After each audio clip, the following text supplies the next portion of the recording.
Hello बच्चों, नमस्ते। Welcome to this amazing session. आज हम हीट ट्रांसफर का कंडक्शन स्पेसिफिक लेक्चर लेके आए हैं और इनफैक्ट कंडक्शन का ये पार्ट 2 है।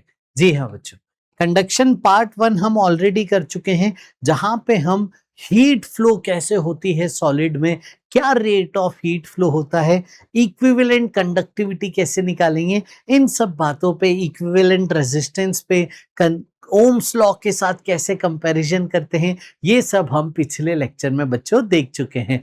आज जो बारी है, आज इंटीग्रेशन स्पेसिफिक सवाल करेंगे। स्फीयर में, सिलेंडर में इंटीग्रेशन कैसे होगा, फ्रस्टम की वर्किंग कैसे होगी। हम यहाँ पे देखेंगे कि टेम्परेचर जब बॉडी का चेंज हो रहा होगा तब कैसे करेंगे, रेट ऑफ आइस मेल्टिंग, ये सब एग्जांपल्स आज हम करने वाले हैं। तो बहुत ही बढ़िया आज का सेशन होने वाला है। पूरा सेशन देखिएगा कंप्लीट लर्निंग के लिए। उसके बाद मार्क्स ऐप पे जाके प्रैक्टिस करना इसके पीवाईक्यूज, लिंक डिस्क्रिप्शन में है, टेलीग्राम जरूर ज्वाइन कर लीजिएगा। तो आ जाओ बच्चों, लेट्स बिगिन द सेशन। सबसे पहले देखो, ये हम ऑलरेडी वर्किंग कर चुके हैं। अगर एक हाई टेम्परेचर एक लो टेम्परेचर है, हीट हाई से लो टेम्परेचर जाती है, रेट ऑफ हीट फ्लो जो होता है D Q by D T. यहाँ पे क्यू क्या है बेटा, क्यू है हीट, लिख देता हूं मैं, क्यू है हीट, और इसका यूनिट क्या होगा D Q by D T, ये बेसिकली पावर हो गया ना, जूल पर सेकेंड, हीट पर टाइम। ठीक है, ऐसा यूनिट जूल पर सेकेंड हो गया, इक्वल टू के ए बाय एल। के कंडक्टिविटी है, के ए बाय एल, ब्रैकेट में high temperature minus low temperature. ये तो हमें पता ही है, इसकी हम वर्किंग कर चुके हैं। आइए अब कुछ सवालों के थ्रू हम आगे बढ़ेंगे आज के लेक्चर में। ऐसे सवाल जो जेई में आए हुए हैं, ऐसे सवाल जो बच्चों को एक्स्ट्रा लर्निंग देंगे, वो कवर करेंगे। पहला सवाल आपके सामने ये रहा। एक सिलेंडर है बेटा, जिसका रेडियस आपको बोला है आर और जिसका कंडक्टिविटी दी थी K1। इसी के ऊपर एक कोटिंग की गई है। इस कोटिंग का अगर आप देखोगे तो इनर रेडियस आर के बाद ही शुरू हुआ है, यानी इनर रेडियस आर है और आउटर रेडियस बेटा 2r है, इस तरीके से, और ये K2 हो गया है। अब इस तरफ आपने हाई टेम्परेचर रखा है, इस तरफ लो टेम्परेचर रखा है, हीट फ्लो कर रही है अक्रॉस द बोथ सिलेंडर्स। ठीक है, आपसे देखिए क्या पूछा है, कोई भी लॉस ऑफ हीट ना मानिए कहीं से भी, सारा हीट का फ्लो इसी तरीके से मानिए। Effective thermal conductivity of the system बताना है, effective thermal conductivity of the system बताना है। देखिए, इसका एक सेगमेंट, इसका एक तरीके का सवाल हम पिछले लेक्चर में कर चुके हैं। ये एक डिफरेंट टाइप ऑफ सवाल है जहां पे इफेक्टिव थर्मल कंडक्टिविटी पूछा है। इफेक्टिव थर्मल कंडक्टिविटी का मतलब क्या है, पहले तो ये समझते हैं। इसका मतलब ये हो गया कि पूरा जो कंप्लीट एरिया है 0 से लेके 2r तक का, इस पूरे कंप्लीट एरिया को एक सिंगल मटेरियल से आप फिल कर दीजिए, ताकि एक सिंगल के इफेक्टिव के इक्विवेलेंट आ जाए। तो रेट ऑफ हीट रेट क्या होगा बेटा, आ जाओ इसके अक्रॉस, तो के इफेक्टिव इक्विवेलेंट के इनटू एरिया। एरिया देखिए पूरा ले लीजिए, के ए, तो एरिया हो गया पाई आर, रेडियस का स्क्वायर, रेडियस 2r हो जाएगा, बाय एल, एल लेंथ हो गई, इनटू टेम्परेचर डिफरेंस। ये आपकी टोटल हीट फ्लो हो गई। ठीक है, चलो अब यहां पे आते हैं। यहां पे आपका देखिए, सेंटर वाले से मान लीजिए हीट 1 जा रही है और बाहर वाले से मान लीजिए आप हीट 2 जा रही है, तो दोनों को अलग अलग लिखिए। और नेट हीट आप कैसे लिखेंगे, देखो नेट हीट यहां पे लिखेंगे इन दोनों का सम। यस, तो इन दोनों का मिला के जो नेट हीट है वो इसके बराबर आप कर दीजिए, ये नेट रेट हीट के बराबर कर दीजिए। मतलब दोनों मटेरियल को हटा के एक सिंगल मटेरियल से रिप्लेस कर दीजिए, ताकि जो हीट फ्लो दोनों ने मिलके H1 प्लस H2 दिया, वो हीट फ्लो अकेला ये एक मटेरियल दे दे। ये लॉजिक है इक्विवेलेंसी का। आइए, हीट 1 कैसे लिखेंगे, K A by L delta T plus, अब हीट 2 कैसे लिखेंगे, ये इंपॉर्टेंट था। देखिए हीट 2, सिलेंडर 2 का क्रॉस सेक्शन एरिया क्या है बताइए जरा। सिलेंडर 2 का क्रॉस सेक्शन एरिया, पूरा क्रॉस सेक्शन एरिया अगर लेते तो क्या होता, पाई इंटू 2r का whole square, pi into radius का स्क्वायर। लेकिन उसमें से ये जो व्हाइट कलर का एरिया ये सब्ट्रैक्ट करना पड़ेगा, वो अलग मटेरियल का है, तो माइनस पाई आर स्क्वायर, ये हो जाएगा बेटा 4 - 1 3 पाई आर स्क्वायर। तो सिलेंडर 2 में क्रॉस सेक्शन एरिया आप लीजिएगा 3 pi R square by L delta T. दोनों केस में लेंथ एल तो सेम ही है। तो ये जो नेट हीट है, ये नेट हीट का रेट इसके बराबर कर दीजिए, दैट्स इट, आंसर आ जाएगा। चलिए करते हैं इसको, देखिए क्या लिखेंगे आप, 4 K equivalent pi R square delta T by L is equal to K1 pi R square by L delta T plus 3 K2 pi R square delta T by L. देखिए delta T L pi R square सब जगह से cut जाएगा, 4 K equivalent बनेगा K1 plus 3 K2, that's it बच्चों, के equivalent answer आ गया K1 plus 3 K2 whole divided bye 4, जो मैच कर रहा है ऑप्शन सी से। आया बेटा समझ में। चलिए अगला सवाल, यहां पे अब देखिए सवाल क्या है। सवाल आप समझिए, रेडियल फ्लो ऑफ हीट है, रेडियल फ्लो ऑफ हीट, यही करंट इलेक्ट्रिसिटी में रेडियल फ्लो ऑफ करंट हो जाएगा। एक सॉलिड स्फीयर है, उसमें बीच में कैविटी है, कैविटी में मान लीजिए आप गरम गरम कोयला रख दीजिए, ठीक है, यानी बहुत ज्यादा हाई टेम्परेचर कैविटी के इनसाइड आप बना दीजिए। अब यहाँ पे सॉलिड है, तो सॉलिड से हीट पास होगी, हीट कंडक्ट होगी इस तरीके से, ये हीट कंडक्ट होगी और बाहर का टेम्परेचर लो था मान लीजिए, तो हीट यहाँ पर रेडियली आउटसाइड जा रही है, बाहर सब जगह का टेम्परेचर एक है, अंदर सब जगह का टेम्परेचर एक है। अब हाई से लो तक आपकी हीट जा रही है। इनर रेडियस ए दिया है, आउटर रेडियस बी दिया है। मटेरियल जो है यहाँ पे, इस मटेरियल का कंडक्टिविटी के दी है। आपसे पूछा है थर्मल रेजिस्टेंस बेटा बताइए, इनर और आउटर सरफेस आपको दिखाए गए हैं। देखिए कैसे करेंगे सवाल। थर्मल रेजिस्टेंस का सबसे पहले तो फॉर्मूला क्या है, वो है L/A K, यस। लेकिन ये फॉर्मूला तब है ना बेटा जब एरिया, लेंथ, के सब यूनिफॉर्म हो, एक जैसा हो पूरा, और आपका चल रहा हो करंट का फ्लो या हीट का फ्लो चल रहा हो, तो ये आपका लागू है। यहाँ पे क्या हो रहा है एक बार समझते हैं, एक एक करके लेयर समझते हैं। पहली लेयर लेते हैं, फर्स्ट लेयर लेते हैं, ठीक है। तो पहली लेयर अगर आप लोगे, उसकी थोड़ी सी थिकनेस मान लीजिएगा, तो वहां से आप हीट का फ्लो इस तरीके से आप दिखा रहे हैं, ठीक है। चलें आगे, चलो ये हीट का फ्लो आप दिखा रहे थे।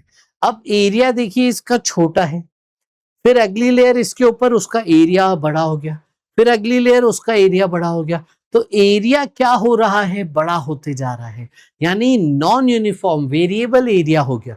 तो वेरिएबल एरिया हो गया मतलब इस चीज को इंटीग्रेट करना होगा। इंटीग्रेशन कैसे करेंगे हम, सबसे पहले हम x पे dx थिकनेस का एक शेल लेंगे, ठीक है, x पे dx थिकनेस का एक शेल लेंगे। अब यहां पे L क्या होता है, along direction of heat, along direction of heat flow. Length हमको लेनी है हीट फ्लो के डायरेक्शन के अलोंग। ए क्या है, area of surface perpendicular to heat flow, ठीक है। सेम हम करंट इलेक्ट्रिसिटी में भी सेम वर्किंग करेंगे। अब देखिए हीट इस तरीके से फॉल हो रही है, इस तरीके से जा रही है, तो हीट के अलोंग ये वाली लेंथ आप लेंगे, ये वाली लेंथ, समझे, ये वाली लेंथ, ये लेंथ, इतनी लेंथ को क्रॉस करके हीट जा रही है इस एलिमेंट से, तो वो कितनी हो गई, dx अपॉन के इस मटेरियल का। और एरिया, एरिया बेटा ये कर्व्ड सरफेस एरिया, ये पूरा सरफेस एरिया, तो स्फीयर में 3D में सरफेस एरिया कितना है, आप देखो 4 पाई एक्स स्क्वायर, ठीक है। ये पता है हमें surface area of the sphere, x radius के लिए हमने लिख दिया। अब इसको इंटीग्रेट कीजिएगा, आंसर आ जाएगा। इनर लिमिट से आउटर लिमिट, इनर रेडियस से आउटर रेडियस, दैट्स इट बच्चों, है ना। पहले तो आप एक्सप्रेशन बनाना सीखिए, लॉजिक समझिए, एलिमेंट कैसे लिया, ये पूरी चीज हमने कैसे लिखी, फिर आगे बढ़ते हैं। अब इसको इंटीग्रेट करेंगे, आ जाइए। तो dx अपॉन के 4π(x²) का इंटीग्रेशन, x की पावर -2 dx का इंटीग्रेशन 4π के कांस्टेंट है, बाहर ले लीजिए, इसका इंटीग्रेशन हो गया x की पावर -1 अपॉन -1 अपॉन में 4π के, माइनस साइन बाहर ले लीजिए, ये मिला हमें 1/x लिमिट a से b। ठीक है बच्चे, आ जाओ। अब इसके बाद करिए higher limit minus lower limit, ये मिल गया आपको, माइनस साइन अंदर भेज दीजिए,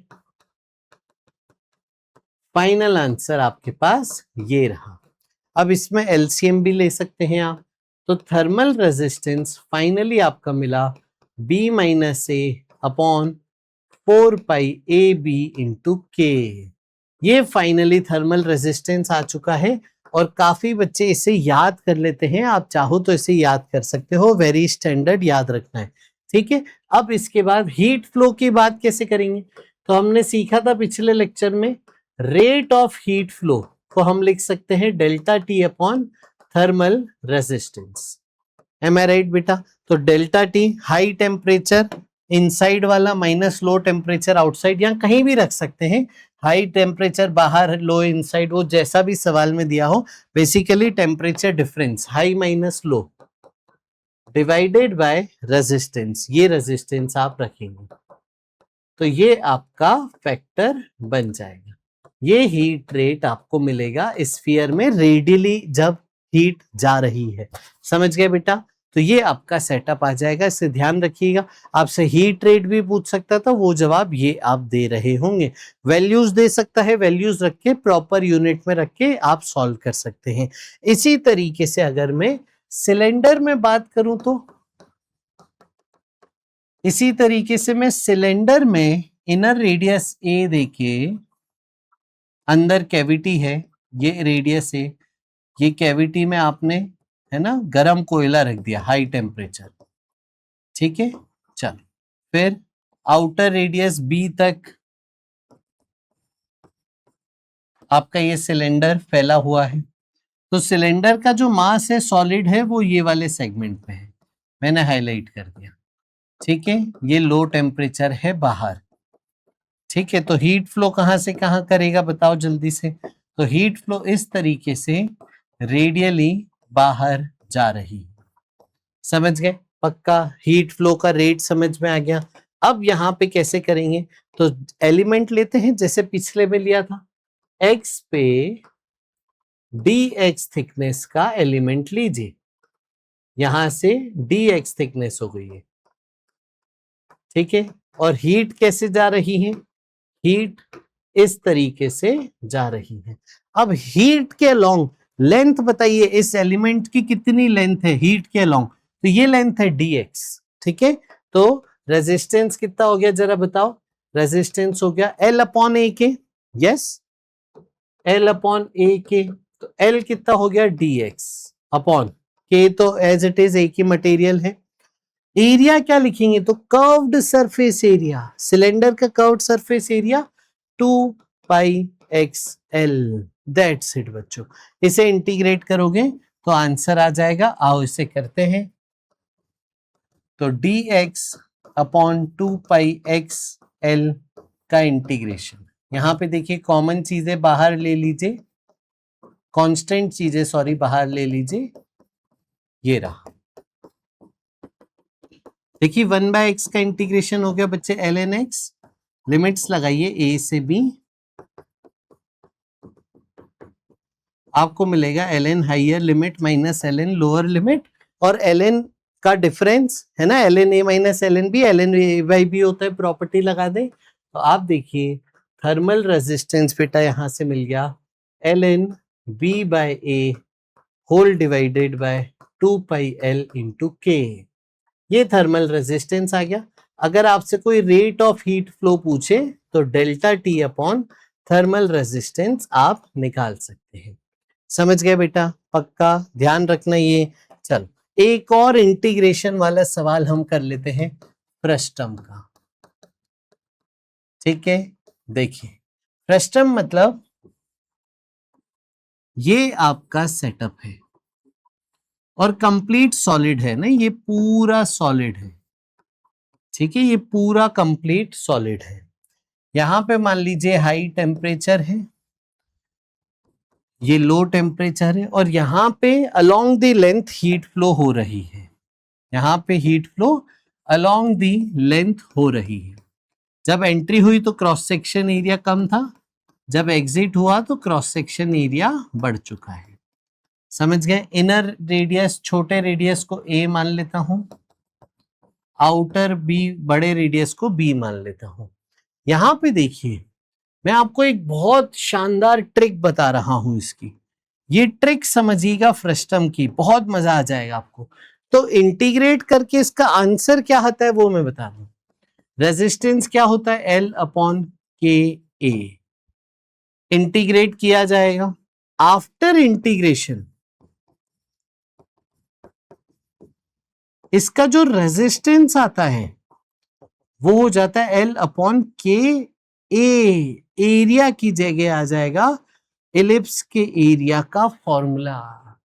जी हाँ बच्चों, इलिप्स का एरिया याद है? अगर आपका semi minor axis, semi minor axis A B होते थे तो आपका पाई ए बी इलिप्स का एरिया होता था।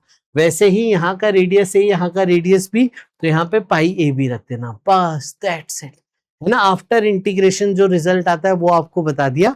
और आपका हीट कैसे निकालेंगे, हीट रेट, वो आ जाएगा simply delta T upon resistance, यानी ये हो जाएगा T1 minus T2 upon L by के। एरिया की जगह बस आ जाएगा इलिप्स का एरिया।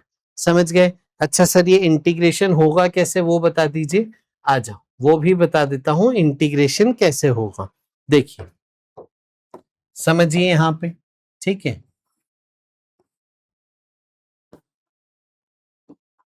आ जाओ, तो हम सबसे पहले x पे एक एलिमेंट लेंगे जो डिस्क बनेगी, जिसकी थिकनेस हो जाएगी dx। आई बात समझ में?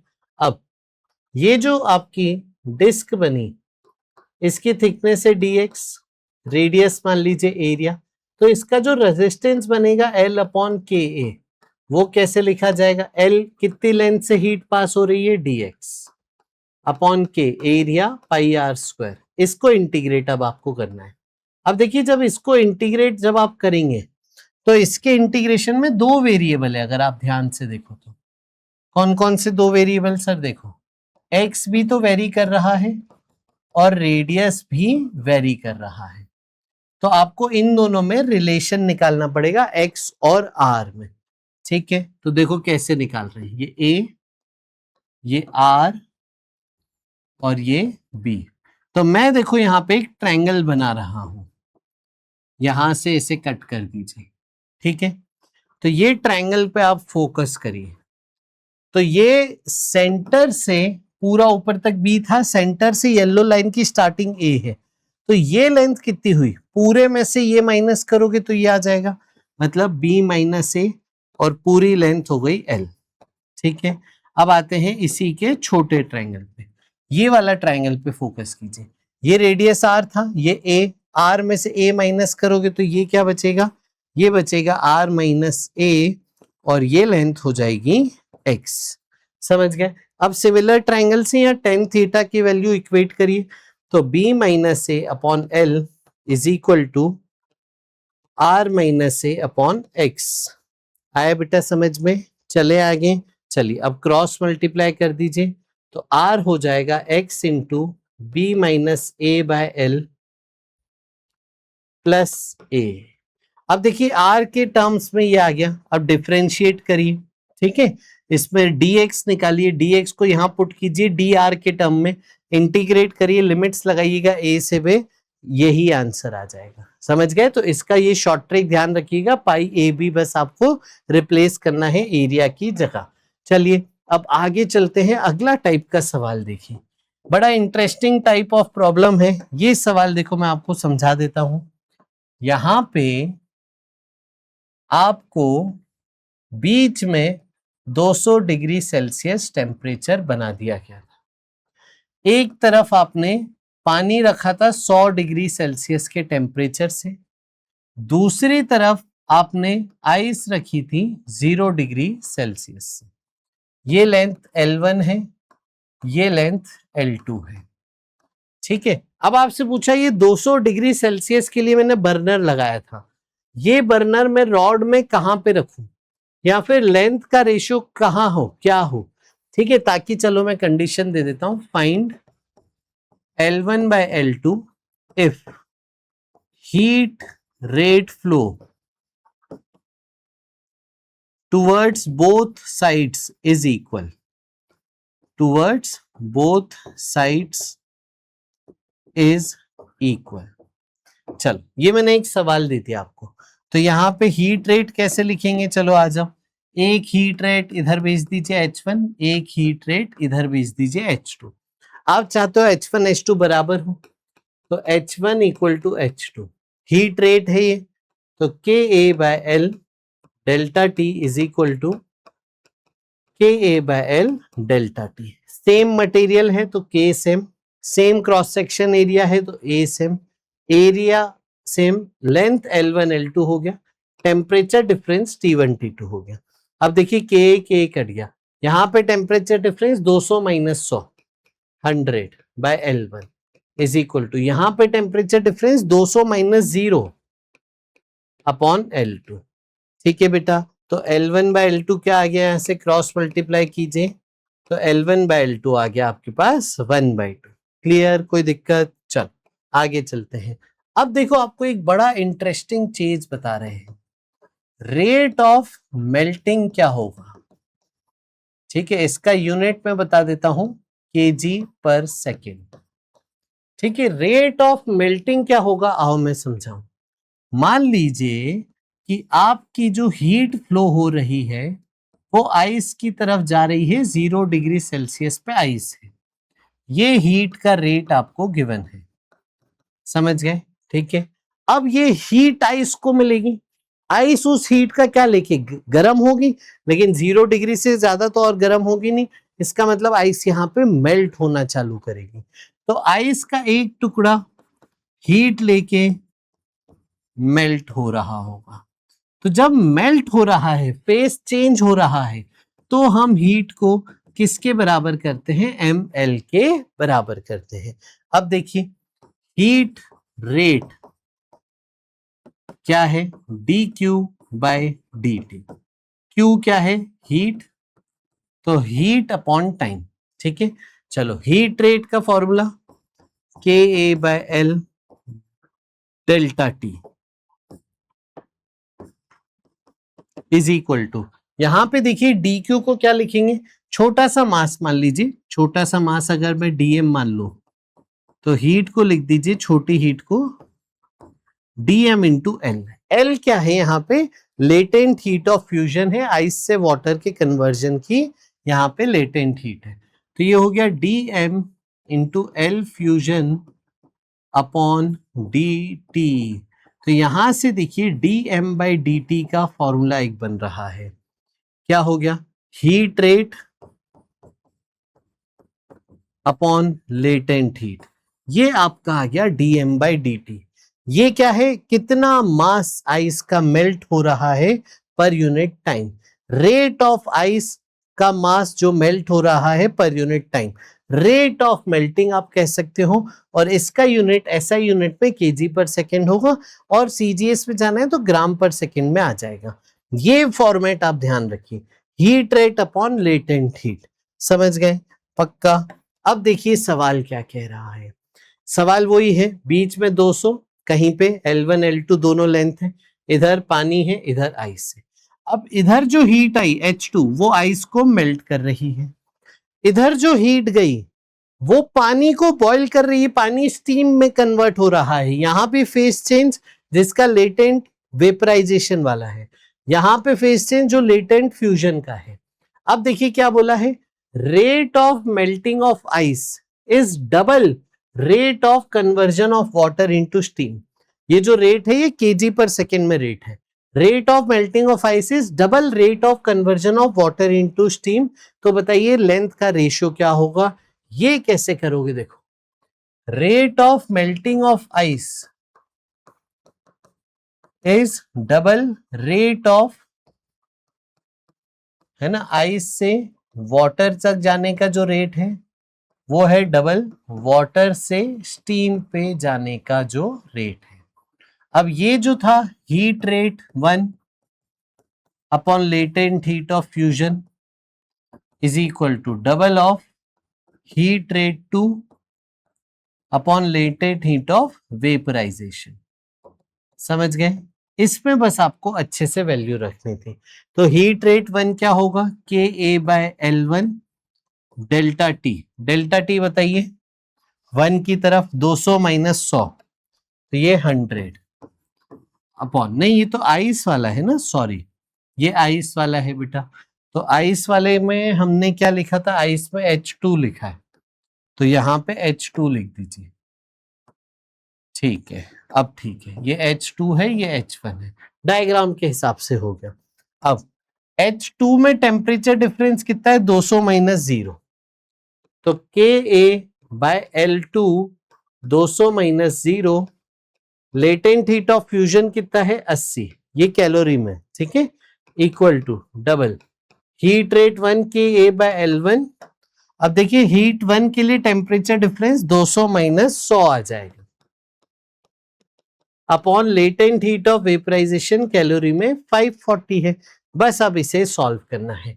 तो के हटा दीजिए बेटा, 200 by 80 L2 is equal to 100 into 2, 200 by L1 540। ठीक है, तो ये आपका 200 कट गया। एम आई राइट बच्चों? देखना कहीं कुछ गलती ना हो। बस आप क्रॉस मल्टीप्लाई कर दीजिए। L1 बाय L2 क्या आ गया? 80 बाय 540, ये हट गया, 2 से डिवाइड करिए, 4 बाय 27। ये आपका फाइनल आंसर आ चुका है। आया बेटा? ऐसे सवाल कैसे करेंगे, ध्यान रखेंगे ये सब चीजें। चलिए अब आगे चल रहे हैं। ये देखिए सवाल है, पहले मैं एक काम करता हूँ, व्हीटस्टोन ब्रिज की कंडीशन बता देता हूँ, फिर ये वाला सवाल करेंगे। आइए, तो व्हीटस्टोन ब्रिज की कंडीशन क्या है वो भी मैं आज आपको सिखा देता हूँ। जिन बच्चों ने करंट इलेक्ट्रिसिटी पढ़ रखा है उनको आता होगा, या 10th क्लास में तो पढ़ा ही होगा। देखो अच्छा, ये पॉइंट मान लेते हैं ए, ये मान लेते हैं बी। इसका resistance R1, R2, R3, R4, R5, ये C, ये D। तो Wheatstone bridge, balanced Wheatstone bridge की कंडीशन क्या है? इफ ये रेजिस्टेंस का रेशियो, ठीक है, R1 by R2 is equal to R3 by R4 हो जाए, इन दोनों ब्रांचेस के रेजिस्टेंस का रेशियो इन दोनों ब्रांचेस के रेजिस्टेंस के रेशियो के बराबर हो जाए अगर, तो then potential of C is equal to हो जाता है potential of D and no current flows in R5। ये कंडीशन थी करंट इलेक्ट्रिसिटी में। यहां क्या होगी कंडीशन कि पोटेंशियल की जगह टेम्परेचर, तो temperature of C is equal to temperature of D हो जाएगा। ये रेजिस्टेंस थर्मल रेजिस्टेंस हो जाएगा बेटा, and no heat flows from C to D। आई बात समझ में? कोई भी हीट फ्लो यहां से नहीं पास करती है, इसको आप उड़ा सकते हो। सॉल्विंग के लिए ये हटा देना, सिंपल यहां से करंट भेज देना हीट, और यहां से हीट भेज देना। आया समझ में? अब ये कंडीशन में रेजिस्टेंस क्या लिखेंगे बेटा? रेजिस्टेंस है L अपॉन के ए, तो यानी यही चीज को मैं अच्छे से लिख दूं, L upon K A, L upon K A is equal to L upon K A whole divided by L upon K A. ये देखिए आया बेटा समझ में? तो अगर ये कंडीशन होगी फुलफिल, तो C और D का टेम्परेचर सेम होगा, और यहां से कोई भी हीट फ्लो नहीं होगी। आया बेटा समझ में? और R1 R3 सीरीज में हो जाएंगे, R2 R4 सीरीज में हो जाएंगे और उनका आपस में पैरेलल कनेक्शन बन जाएगा। समझ गए बेटा? इसके बाद सॉल्व कैसे करेंगे हम? देखिए R1 R3 सीरीज में हो गए, A B, और यहां से R2 R4 सीरीज में हो जाएंगे। ठीक है, ये जो हीट 1 यहां से जाएगी, ये जो हीट 2 यहां से जाएगी, वो अलग अलग से लिखना हो तो कैसे लिखोगे? Temperature difference upon total resistance. ये हीट 1 हो जाएगा। हीट 2 लिखना हो तो temperature difference upon total resistance. ये आ गया। दोनों इंडिविजुअल रास्ते से कितनी हीट जाएगी। इसके बाद टोटल हीट अगर कोई पूछे तो टोटल हीट ए से बी तक जो जाएगी बेटा वो H1 प्लस H2 करके आपको मिल जाएगी। समझ में आया बेटा? चलो ये ध्यान रखना है ना, पूरा कोरिलेशन करंट इलेक्ट्रिसिटी से। अब ये सवाल है, ए का टेम्परेचर 60 दिया है, 3 Y रॉड से, 3 X रॉड से। X मटेरियल है और Y अलग दूसरा मटेरियल है। B का टेम्परेचर पूछा है, C का टेम्परेचर पूछा है, D का टेम्परेचर पूछा है, E का टेम्परेचर दिया है 10 और आपको क्या दिया है? कंडक्टिविटी X की 0.92 लेना है कैलोरी के टर्म्स में और सेंटीमीटर के टर्म्स में। कंडक्टिविटी Y की 0.46 लेना है। समझ गए? अब यहां पे ध्यान से देखिए, सबसे पहले तो बैलेंस्ड व्हीटस्टोन की कंडीशन है कि नहीं बताइए। ठीक है, KX KX KX KY KY है ना, बैलेंस्ड व्हीटस्टोन की कंडीशन है कि नहीं। तो आप देखो ये रेशो X अपॉन Y आ जाएगा, ये रेशो X अपॉन Y आ जाएगा, तो रेशो सेम है यानी बैलेंस्ड है। तो इसको उड़ा दीजिए, आप हटा दीजिए इसको, है ना। तो सारी रॉड्स आइडेंटिकल थी। एरिया और लेंथ यहाँ पे क्वेश्चन में गिवन है कि हर रॉड का एरिया और लेंथ आइडेंटिकल है। सिर्फ मटेरियल X और Y दो मटेरियल है, तो X का K और Y का K आपको गिवन है। तो अब देखिए सवाल क्या हो गया है। सवाल बेसिकली इस तरीके से हो गया है। आ जाओ, ये X X, तो ये बेसिकली अगर मैं देखूं Y Y इस तरीके से हो गया। तो ये सेम ही तो मटेरियल है, एम आई राइट बेटा? ये सेम ही मटेरियल है। तो इसको मैं और सिंप्लीफाई कर देता हूं यहाँ पे, तो बड़ा ही आसान हो गया। ठीक है, ऐसे बना लीजिए आप। पहली रॉड, फिर उसके बाद दूसरी rod, X X, total length हो गई 2L, फिर नीचे एक रॉड Y, फिर दूसरी रॉड Y, तो टोटल लेंथ हो गई 2Y। यहाँ पे E है जिसका टेम्परेचर है 10 डिग्री सेल्सियस, ये B है जिसका टेम्परेचर निकालना है, ये A है। ठीक है, A का टेम्परेचर 60 है और ये Y है। ठीक है, A का टेम्परेचर 60 डिग्री सेल्सियस है और ये Y है। KY और KX कितना था, वापस से एक बार लिख देता हूं, KX 0.92 है। इनफैक्ट अगर आप और अच्छा दिमाग लगाओ तो आप वैल्यू में देख पा रहे हो पैटर्न कैसा है। ये डबल है तो X को 2K ले लीजिए, इसको K ले लीजिए, तो आप कैलकुलेशन से बच गए। आपका रेशो रेशो करके ही आंसर आ जाएगा। इसका आप 2K ले लीजिएगा, इसका K ले लीजिएगा, इसका K ले लीजिएगा। अब देखिए हीट जो आई उसका फ्लो देखिए, यहां से जो हीट फ्लो हुई H1 लिख दीजिए, ये हीट दो हिस्सों में बटी, H2 और H3। तो यहाँ पे इन तीनों में रिलेशन क्या होगा सबसे पहले समझना है। H1 equal to H2 plus H3, ये आपका रिलेशन हो गया। अब H1 क्या है बेटा?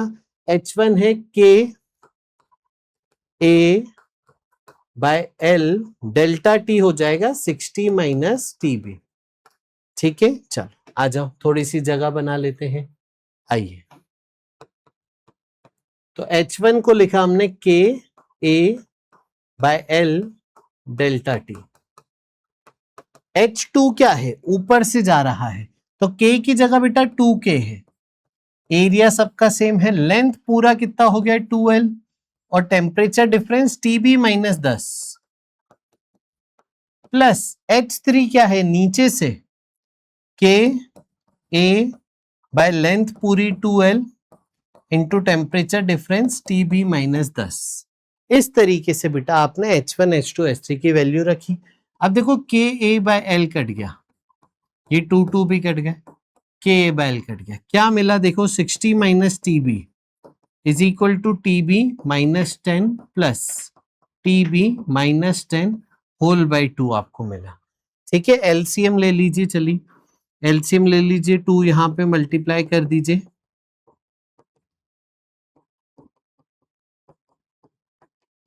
तो ये आपका एक्सप्रेशन बन रहा है। अब देखिए 2 3 4 5, तो 5 TB, 20 और 10 30, 30 इधर आ गया 150। सॉल्व करिए तो B का टेम्परेचर आ चुका है बेटा 30 डिग्री सेल्सियस, तो B का टेम्परेचर आ गया 30 डिग्री सेल्सियस। अब देखो क्या हुआ, अब आपके पास B का टेम्परेचर आ गया, C और D का टेम्परेचर पूछा था। अगर मैं आपको ये वाला सेगमेंट दिखाऊं अच्छे से, ये B 30, ये E 10, ये C, तो ये दोनों हिस्से कंप्लीट आइडेंटिकल थे, कंप्लीट आइडेंटिकल थे, तो बीच वाले पॉइंट पे टेम्परेचर इन दोनों का एवरेज हो जाएगा, बीच का हो जाएगा, तो टेम्परेचर C एग्जैक्ट बीच का इनका temperature average 30 plus 10 by 2 40 by 2 यानी 20 डिग्री सेल्सियस C का टेम्परेचर आ गया। और क्योंकि ये बैलेंस्ड व्हीटस्टोन की कंडीशन है तो C और D का टेम्परेचर सेम होगा, तो C और D दोनों का टेम्परेचर आ गया बेटा 20 डिग्री सेल्सियस। अब जरा ध्यान से समझिए, अगर ये अलग अलग होते तो सोचो, यहाँ लेंथ अलग होती, यहाँ लेंथ अलग होती, तो हम क्या करते, यहाँ पे नई हीट निकालते, इसे मैं H डैश और इसे मैं H डबल डैश कह देता हूं, टेम्परेचर C, तो H dash equal to H double dash करते, KA by L temperature of B minus temperature of C is equal to KA by L, यहाँ पे temperature C minus temperature E। इस तरीके से अलग अलग अगर कंडीशंस होती है तो यहाँ पे रख के सॉल्व करते, जैसे टेम्परेचर ऑफ जंक्शन निकाला है आपने, वैसे ही इन दोनों के ये पूरी रॉड का टेम्परेचर ऑफ जंक्शन निकालना था, उससे आपका आंसर आ जाएगा। आया समझ में कैसे करना है, एक थॉट प्रोसेस दिया है ऐसे सवालों को अटेम्प्ट करने का। अब देखिए this is a very important सवाल, ये सवाल बच्चे करते ही नहीं है। आइए लास्ट सवाल आज आपकी क्लास का, इसके बाद ग्रोथ ऑफ आइस पढ़ेंगे, फिर आज का लेक्चर हम कंप्लीट करेंगे। ध्यान से समझिए अब क्या है, पिछली क्लास में हमने जो भी वर्किंग की थी उसमें हमने टेम्परेचर बॉडी 1 और बॉडी 2 का कांस्टेंट माना था, रिजर्वॉयर्स माने थे, ठीक है। अगर यहां पे टेम्परेचर बॉडी 1 बॉडी 2 का कांस्टेंट नहीं है, बॉडी 1 बॉडी 2 रिजर्वॉयर नहीं है, बॉडी के टेम्परेचर चेंज हो रहा है, तो आप इसको कैसे डील करेंगे वो मैं सिखाने जा रहा हूं। बॉडी 1 का मास m1, specific heat S1, body 1 का टेम्परेचर TB1, बॉडी 2 का मास m2, specific heat S2, body का टेम्परेचर TB2। समझ गए पक्का? चलो इसका इनिशियल टेम्परेचर हम ले लेते हैं, इनिशियल टेम्परेचर्स है ना, सिंबॉलिकली ले ले रहे हैं, 1 नॉट, उसका 2 नॉट। फाइनल टेम्परेचर्स हम ले ले रहे हैं 1 फाइनल 2 फाइनल, ठीक है, 1F 2F ले ले रहे हैं। अब हीट यहां से फ्लो हो रही है, तो हीट का रेट क्या है, KA बाय L, इस रॉड का K, इस रॉड का A, इस रॉड की लेंथ इनटू बॉडी 1 का टेम्परेचर माइनस बॉडी 2 का टेम्परेचर। अब इससे हीट निकल गई तो ये ठंडा हो रहा है, कूल हो रहा है, इसमें हीट आ रही है तो ये गर्म हो रहा है। धीरे धीरे इनका टेम्परेचर डिफरेंस कम होता जा रहा है, धीरे धीरे रेट ऑफ हीट कम होता जाएगा और finally after a very long time दोनों का टेम्परेचर कम हो जाएगा। इसका टेम्परेचर ज्यादा था, इसका कम था, धीरे धीरे ये बराबरी लेवल पे आ जाएंगे, सेम टेम्परेचर हो जाएगा, टेम्परेचर डिफरेंस जीरो हो जाएगा, हीट का रेट ऑफ फ्लो जीरो हो जाएगा। अब बॉडी 1 पे पूरा फोकस कीजिए अगर, तो बॉडी 1 से हीट बाहर चली गई, मान लीजिए हीट Q है, ये जो है ये हीट रेट है, ये मैंने सिर्फ हीट लिखा है, तो हीट कैलोरीमेट्री में फॉर्मूला है ms डेल्टा T, मतलब ms बॉडी का टेम्परेचर फाइनल माइनस बॉडी का टेम्परेचर इनिशियल, इस तरीके से। समझ में आया? ये खुद ही बॉडी का टेम्परेचर चेंज है। अगर मैं डिफरेंशियल फॉर्म में लिखना चाहूं तो मैं इस तरीके से ये लिख सकता हूं। अब रेट ऑफ हीट मतलब dq बाई dt, ये आपका हीट रेट बना। आया समझ में? चलो एक और चीज है यहाँ पे, इसका टेम्परेचर फॉल हो रहा है, कम हो रहा है, तो ये अपने आप में नेगेटिव है क्योंकि dt कम हो रहा है टेम्परेचर। तो इसीलिए अगर आप हीट रेट का मैग्नीट्यूड देखें तो आपको माइनस साइन लगाना पड़ेगा मैग्नीट्यूड बताने के लिए, इस तरीके से आपको लिखना पड़ेगा। तो आ जाइए, तो हीट रेट तो वही है दोनों के लिए, तो m1 s1 dtb1 by dt is equal to minus sign के साथ heat rate KA by L TB1 minus TB2। यहां से मैं अगर इस टर्म को ले लूं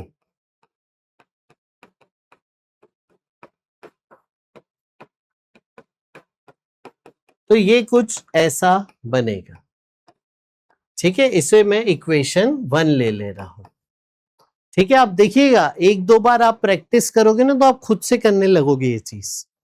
तो हमने रेट ऑफ कूलिंग ले लिया। अब B के लिए बात किया जाए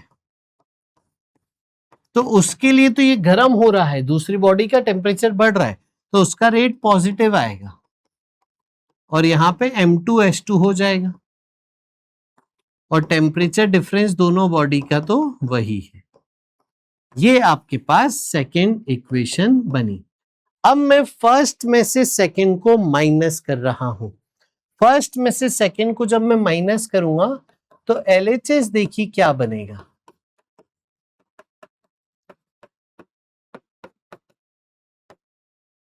ये माइनस है, इसमें से ये भी माइनस हो गया तो दोनों पे माइनस आ गया और KA बाय L कॉमन आ जाएगा। Temperature of body 1 minus temperature of body 2 भी कॉमन आ जाएगा, बचेगा ये, ठीक है। ये टर्म आपकी बचेगी। अब देखिए इसे हम क्या कर देंगे, इसे बेसिकली आप ये लिख दीजिए, तो ये टेम्परेचर डिफरेंस का फंक्शन आ गया।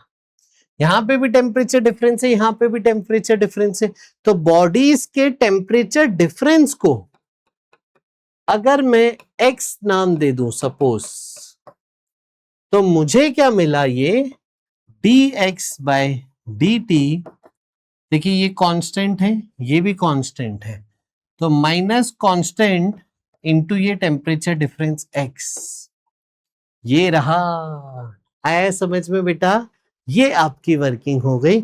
अब इसे आप इंटीग्रेट कीजिए, dx अपॉन x को इधर ले आइए, माइनस c dt का इंटीग्रेशन, ये हो गया ln x minus ct, time की लिमिट 0 से t, x की लिमिट में ले रहा हूं x नॉट से x फाइनल, ये हो गया ln x final upon x naught, ln a minus b ln a by b is equal to minus ct, antilog ले लीजिए, तो x final upon x naught is equal to minus ct, ये e की power में चला जाएगा और x final आपको मिलेगा x नॉट e की पावर माइनस ct। अब x फाइनल क्या है? टेम्परेचर डिफरेंस फाइनल, ये रहा। और x नॉट क्या है? इनिशियल टेम्परेचर डिफरेंस, e की पावर माइनस ct। यानी जो टेम्परेचर डिफरेंस है वो एक्सपोनेंशियली यहां कम हो रहा है। और c क्या था? KA/L 1/m1s1 plus 1/m2s2। है बेटा समझ में? अब देखो ये सवाल क्या था, आइए देखिए। ये सवाल जो था मैं आपको सिखा दूं, ये ऐसे सवाल HC वर्मा में भी देखने को मिलते हैं। आपको बोला है यहाँ पे हीट कैपेसिटी, देखिए क्या बोला है, फाइंड टाइम टेकन, टाइम बताना है for difference between temperatures in the vessel to become half. Temperature difference half हो जाए, तो ये जो टेम्परेचर डिफरेंस है ये इनिशियल वैल्यू का हाफ हो जाए, कब होगा? टाइम पूछ रहा है। और देखिए दोनों में मास सेम था, दोनों में वाटर था, यानी दोनों में m और s सेम है। ठीक है, तो आ जाइए इसे सॉल्व करते हैं। तो इसी एक्सप्रेशन से हम वर्किंग करेंगे। पहले c लिख लीजिए, क्योंकि दोनों का ms सेम है, तो ये आपका बन गया 2/ms। ये c आ गया। तो temperature difference final is equal to temperature difference initial, e की power minus 2KA upon MSL into T, ये बन गया। अब ये जो चीज है ये हाफ हो जाए इनिशियल की, दैट्स इट बच्चों, हो गया, आंसर आ गया। टाइम पूछ रहा है, देखिए डेल्टा टी कट गया, इधर बचा 1/2, 1/2 को लिखो 2 की पावर -1, ये पूरा एक्सप्रेशन। लॉग ले लो दोनों तरफ, ln है ना, लॉग बेसी, तो ln2 -1 यहां से आगे आएगा, कट जाएगा, ये -1 कट जाएगा, और आपके पास ln e बच जाएगा। ln e 1 हो गया, तो टाइम देखिए आपके पास आंसर आ गया MSL अपॉन 2KA ln 2। ये इस सवाल का आंसर हो गया, जिस टाइम में टेम्परेचर डिफरेंस हाफ हो जाएगा। समझ गए? तो ये पूरा सवाल एक दो बार खुद से करना, फिर मेरा सॉल्यूशन वापस से देखना, तो आपको ये कंप्लीट अच्छे से आ जाएगा। अब आगे चलते हैं, growth of ice on the lake पे बात कर लेते हैं फटाफट से। देखिए समझिए, ये चीज हमने सीखा था। मान लीजिए आप बहुत ठंडी जगह में चले गए, बाहर का टेम्परेचर है -20 degree Celsius, -T degree Celsius मान लेते हैं। तो यहाँ पे क्या होता है, बहुत ठंडा है, ठंडी जगह है, तो लेक है, लेक में बर्फ बनना चालू हो जाती है। जब बर्फ बन रही होती है तो ऊपर से बर्फ बनना चालू होती है नीचे की तरफ। अब ऐसा नहीं होता है कि पूरी कंप्लीट लेक बर्फ बन जाती है, क्यों? क्योंकि नीचे का पानी मैक्सिमम डेंसिटी वाला पानी होता है, और मैक्सिमम डेंसिटी हमने पिछले लेक्चरों में देखा है कि एनोमलस बिहेवियर ऑफ वाटर होता है। मैक्सिमम डेंसिटी पानी की 4 डिग्री सेल्सियस पे होती है, तो जो भी पानी 4 डिग्री सेल्सियस का था वो नीचे आ जाता है एकदम बेस पे, तो एकदम बेस 4 डिग्री सेल्सियस का हो जाता है। तो यहाँ पे कभी भी पूरी बर्फ नहीं बनेगी जब तक लेक बहुत डीप है। अब धीरे धीरे बर्फ बन रही है, मान लीजिए x लेंथ की पूरी ये बर्फ बन चुकी है। ठीक है, अब देखिए एक लेयर है यहाँ पे, ये पतली सी लेयर है, ये पतली सी लेयर अभी वाटर से आइस में कन्वर्जन इसका चल रहा है। ठीक है, इस लेयर की थिकनेस हम मान लेते हैं dx। अब वाटर से आइस में कन्वर्जन चल रहा है, इसका मतलब यहाँ का टेम्परेचर क्या होगा? 0 डिग्री सेल्सियस टेम्परेचर होगा। अब जो पानी बर्फ बना तो हीट रिलीज करी, वो हीट फिर इसी के थ्रू होके एटमॉस्फेयर को मिल जाएगी। तो ये हीट रेट क्या होगा? K इस आइस का कंडक्टिविटी, A इसका पूरा एरिया, ठीक है, इस पूरे सेगमेंट का, अपॉन लेंथ, लेंथ कितनी लेंथ चला? x। Temperature difference high, minus temperature का बाहर माइनस टी, तो ये हीट रेट आपको मिल गया। टी है बाहर का एटमॉस्फेयर का टेम्परेचर। अब हीट रेट बेसिकली क्या होता है, जैसा अभी हमने बार बार देखा था, हीट रेट बेसिकली है छोटा सा हीट अपॉन टाइम।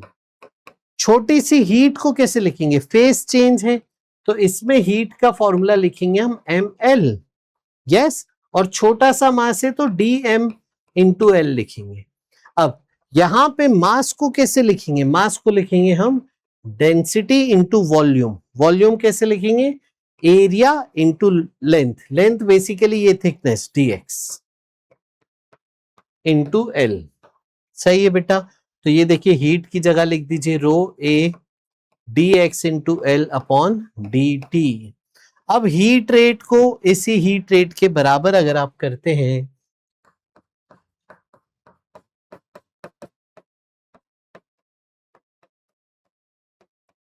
देखिए कहीं कुछ छूटा तो नहीं, यस, तो देखिए आपका एरिया से एरिया कट गया, K T upon rho L D T equal to X D X. X क्या है, जो आइस की थिकनेस बन चुकी है, टाइम जो टाइम लगा उस आइस की थिकनेस बनने में, के कंडक्टिविटी, टी बाहर का टेम्परेचर, रो डेंसिटी पानी की, एल पानी से हीट का लेटेंट हीट ऑफ फ्यूजन। तो ये कांस्टेंट है, सिंपल देखो इंटीग्रेशन करना है तो K T by rho L time आ गया एक्स स्क्वायर बाय 2। समझ गए, तो यहां पे टाइम आपको याद रखना है एक्स स्क्वायर के प्रोपोर्शनल है। तो अगर आपसे पूछे कि 0 से एल लेंथ आइस बनाने में कितना टाइम लगा, तो ये time proportional x square by 2, limits लगाना 0 से एल। अगर आपसे पूछे कि टाइम 0 से 2l में कितना टाइम लगा आइस बनाने में, तो ये टाइम आप एक्स स्क्वायर बाई 2 लिमिट लगाना 0 से 2l। तो आप देखिए यहां पे ये क्या बन जाएगा, ये एल स्क्वायर आ रहा है बाई 2 और ये 4l स्क्वायर बाई 2 हो जाएगा, मतलब इसका 4 गुना। ठीक है, इसका 4 गुना यहां पे आ जाएगा, यस। तो T1 T2 T3 का रेशो पूछ सकते हैं। ये देखिए ratio, temperature proportional to X square. अगर 0 से x तक की आइस बनानी है तो 0 से x T1, 0 से 2x T2, 0 से 3x T3। तो यहां पे T1 is to T2 is to T3 का जो रेशो है वो 1 स्क्वायर 2 स्क्वायर 3 स्क्वायर यानी 1:4:9 आ रहा है। आई बात समझ में, शाबाश, याद रखना है केस। अब यहां पे एक और चीज देखो यहां पे पूछी जाती है, क्या पूछी जाती है वो भी बता दे। तो अब आपसे बारी बारी से पूछ रहा है कि मान लीजिए इतनी बड़ी आपको आइस बनानी है, तो 0 से एल लेंथ तक, यहां से यहां तक बर्फ बनने में कितना टाइम लगा, T1। फिर L से 2L तक बर्फ बनने में कितना टाइम लगा, T2। मतलब इतनी बर्फ बन चुकी थी, इतनी बर्फ में कितना टाइम, और फिर T3 2L से 3L का टाइम, ये पूछ रहा है। तो T1 क्या हो गया, proportional to X square limit 0 से L। T2 अब क्या हो गया, proportional to X square limit L से 2L। और T3 क्या हो गया, proportional to X square 2L से 3L। अब देखिए higher limit minus lower limit करिए, एल स्क्वायर आ जाएगा 4 - 1 3L स्क्वायर, 9 - 4 5L स्क्वायर।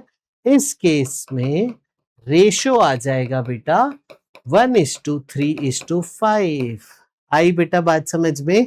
तो ये आपको हमेशा याद रखना है अच्छे से, कैसे हमने किया T1 T2 T3 दोनों केस में कैसे डिफाइन कर रहे हैं, और एक्स स्क्वायर के प्रोपोर्शनल है। तो आज के लिए इतना ही बच्चे, लिमिट्स का ध्यान रखना है। अब हम मिलेंगे अगले लेक्चर में, पूरा लेक्चर अच्छे से समझ के पूरे भारत में शेयर करो। इतना एफिशिएंट लेक्चर आपको कहीं मिले तो बताना मुझे, और कमेंट करके बताओ कैसा लगा और किन टॉपिक्स पे आपको लेक्चर चाहिए। आज के लिए इतना ही, thank you so much, God bless you, bye bye, lots of love and lots of blessings, bye bye, take care.